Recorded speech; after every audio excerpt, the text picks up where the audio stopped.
Pangsanlibutang ulat. Nagagalak na mabuhay, India, March 23, Shiva. Nananalangin lamang si Shiva sa tradisyonal na mga Diyos at sa mga diyosa ng India. Para sa kanya wala nang ibang paraan ng pamumuhay. Kaya nagulat si Shiva nang ang kanyang panganay na anak na si Arati ay magpasyang maniwala sa ibang Diyos na ang pangalan ay Jesus. Nagdududa si Shiva tungkol sa Diyos na ito. Subalit tumigil ang kanyang pag-aalala nang makita niya ang positibong pagbabagong nangyayari sa buhay ng kanyang anak na si Arati.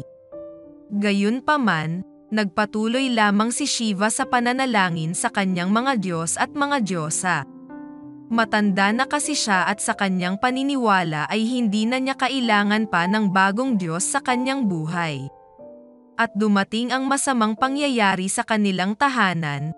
Nahulog si Shiva sa mataas na bahagi ng kanilang bahay kaya isinugod siya ni Arati sa ospital at pagkalipas ng ilang araw ay pinauwi na din siya sa bahay at doon na lang pinaaalagaan. Habang nakikipag-usap si Arati sa kanyang mga kaibigan sa telepono, narinig ni Shiva ang panalangin para sa kanyang kalusugan. Pagkaraan ng 3 buwan ay tuluyan ng gumaling si Shiva. Nagpatuloy siyang manalangin sa kanyang mga Diyos at mga diyosa. Subalit sa kasamaang palad ay muling nangyari ang pagkahulog ni Shiva mula sa mataas na bahagi ng kanilang bahay. Sa pagkakataong ito ay naospital siya ng 15 araw. Nagdanas siya ng maliit na bali sa tadyang, at inirekomenda ng doktor ang ganap na pagpapahinga. Nang bumalik siya ng tahanan ay nagsimulang bumagsak ang kanyang kalusugan, kaya nag-alala ang kanyang anak na si Arati, at dinala siya sa Seventh-day Adventist Lifestyle Center. Sa ilalim ng pangangalaga ng Adventistang manggagamot ay dahan-daang nanumbalik ang lakas ni Shiva. Isang kabataang lalaking nagngangalang Mark ang nag-alaga kay Shiva sa kanyang silid. Napakabait niya at sobrang maalaga. Sa pamamagitan niya ay nadama ni Shiva ang pag-ibig ni Jesus sa unang pagkakataon. Nakita niya si Jesus sa kabutihang loob ni Mark. Dumalo si Shiva sa Sabbath worship sa loob ng 4 na buwan. Nalaman niya ang tungkol kay Jesus at nalaman niya ang tungkol sa Sabbath. Nalaman din niya ang tungkol sa kahalagahan ng magandang nutrisyon. Isang araw, isang mangangaral ang nagbigay ng sermon na humipo sa puso ni Shiva. Naramdaman niya ang malakas na hangarin na ibigay ang kanyang puso kay Jesus. Subalit dahil sa mga isyu ng pamilya ay nalihis ang kanyang pansin sa espiritual na mga bagay. Nakalimutan niya ang kanyang hangaring mabuhay para kay Jesus.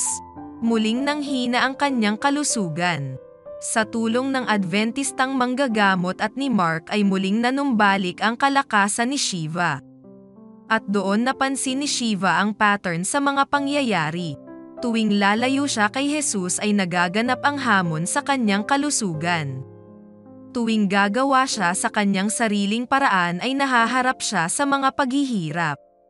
Naramdaman niyang gusto ni Jesus na manatiling malapit sa kanya.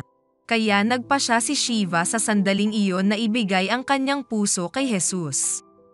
Tinawag niya ang kanyang anak. At sabi niya, bago pa ako mamatay bukas ay mas mabuti pang tanggapin ko na ngayon si Jesus bilang aking personal na tagapagligtas. Eksaktong 10 buwan pagkatapos ng unang masamang pagkahulog niya ay ibinigay niya ang kanyang puso kay Jesus. Ang kanyang dating buhay ay nahugasan sa tubig ng pagsisisi. Ang 78 taong gulang na lalaki ay lumitaw sa tubig ng ilog ng India bilang isang bagong anak ni Kristo. Ngayon ay hindi na nananalangin si Shiva sa mga Diyos at mga diyosa. Nananalangin na lamang siya sa Diyos ng kalangitan. Tinulungan ako ni Jesus na huminto sa paninigarilyo at pag-inom ng tsaa, ang wika niya. Mas maganda at malusog ang aking pakiramdam at nananalangin ng 3 beses sa isang araw. Nagpapasalamat siya kay Jesus na iningatan siyang mabuhay hanggang sa ngayon. Nagpapasalamat ako kay Jesus na dinala ako ng aking anak na babae sa Lifestyle Center, ang wika niya. Kung hindi ay hindi ko sana nakilala si Jesus at nagkaroon ng pagkakataong tanggapin siya bilang aking personal na tagapagligtas. Ang bahagi ng ating 13th Sabbath offering sa quarter na ito ay maibabahagi ang pag-ibig ni Jesus sa mga tao sa India at sa buong mundo. Salamat sa inyong panukalang masaganang handog ngayong ika-30 ng Marso na tiyak na gagamitin sa mga proyekto sa India at sa Nepal.